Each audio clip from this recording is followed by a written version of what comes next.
Well, Amritpal Singh now joins us. I'm told he's in Jerusalem. Amrit,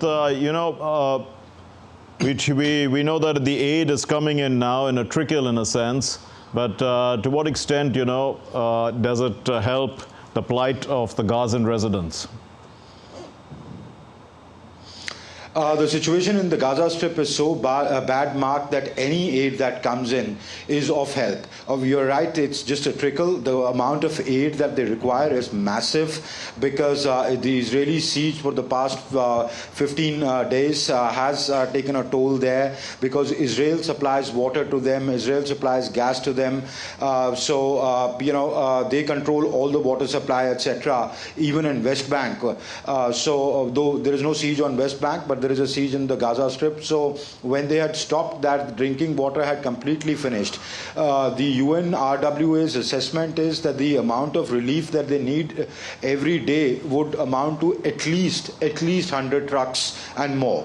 The agreement is only for 20 trucks. So 20 trucks did pass into Gaza Strip. It's a glimmer of hope, one would say, but those concerns remain, that how long will it continue, because it's a very shaky agreement, because they in principle agreed, and the first consignment did go in, but Israel continues to pound targets inside Gaza. So what if Israel fires on or hits the Rafah crossing, saying, well, we believe this is meant for Hamas? So, all those concerns remain. There is international pressure. The Americans are calling them. Antonio Guterres was yesterday there at the Rafah. It took Antonio Guterres, the UN Secretary General, to go and stand on the road in Rafah to get the trucks open, saying that I'm so frustrated. The Americans and the Egyptians agreed, but the trucks haven't passed. So finally, as world leaders gathered in Cairo today,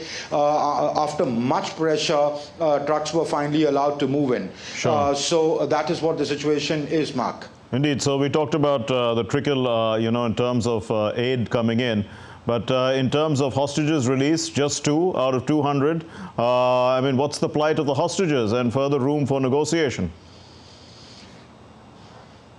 The hostages are unharmed right now. What we hear is Hamas is, moving them from place to place, because Israel is also gathering intelligence on where they are and see if they can do a operation if Hamas does not agree to release them, especially their own nationals. The Mossad can go in, for their special units can go in and get them released. So they're looking for specific intelligence. Hamas keeps moving them. They are unharmed. They are not in harm's way, because that's a bargaining chip for Hamas. The 2 that were released and very clearly indicates there are about 2003. That's the number being told right now, or that is the Israeli assessment. So now Hamas claims more. So so it's very clear that there were hectic back-channel negotiations.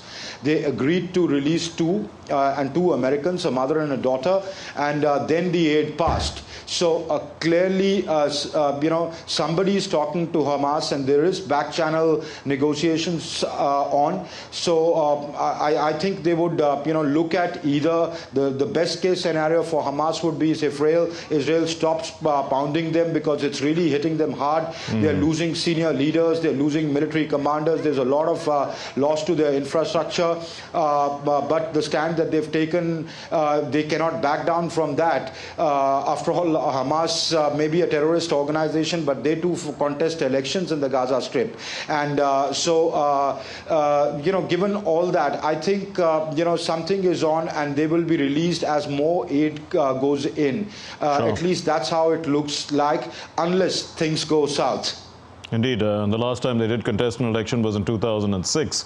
But Israel's position on, the ground offensive currently, because the troops seem to be ready to move in. Of course, the IDF is not revealing its military plans. But, what's the general sense? The general sense is that the statements emanating out, in fact, Benjamin Netanyahu today also made a statement saying that we will fight until victory. He didn't mince words. He said we will continue pounding them. Even as deaths are happening, just a little while back, the strike that happened, there were 19 deaths and about 50 people injured in an airstrike. They have no qualms about it. They say it's collateral damage. The Hamas has brought it upon its own people, so they are responsible. We will achieve our military objective.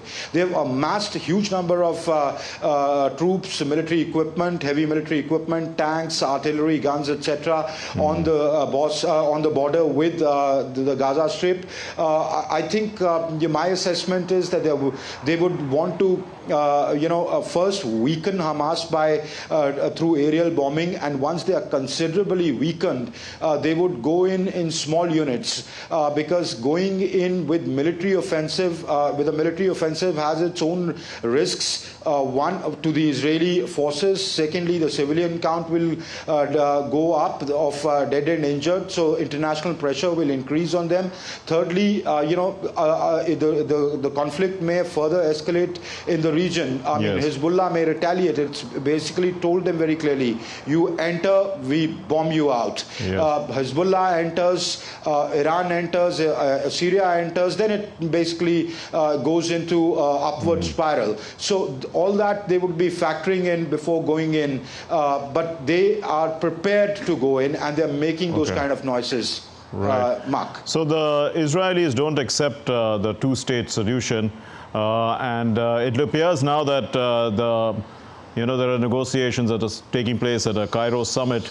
But the point is that what is Israel's aim at the end of this? Is it to occupy the entire Gaza Strip?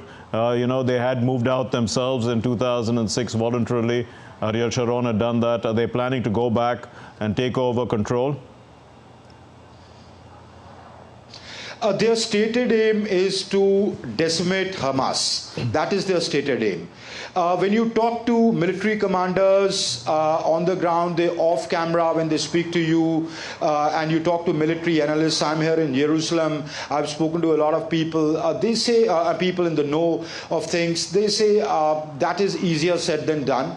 They would want to weaken Hamas. Their objective would be to weaken Hamas to such an extent that it cannot affect attacks like October 7th attack for a long time to come.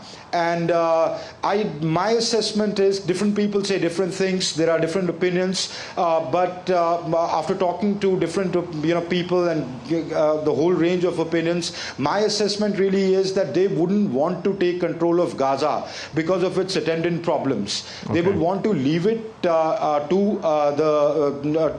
Hamas to run it, but they would want to weaken their military arm, their Al-Qasim brigades, cause considerable damage to their infrastructure. Weakened Hamas suits them, Israel, but going in, running affairs for themselves they wouldn't want to take on that responsibility at this hour. Okay, we'll leave it there for the moment. Thanks very much, Amritpal Singh, for joining us.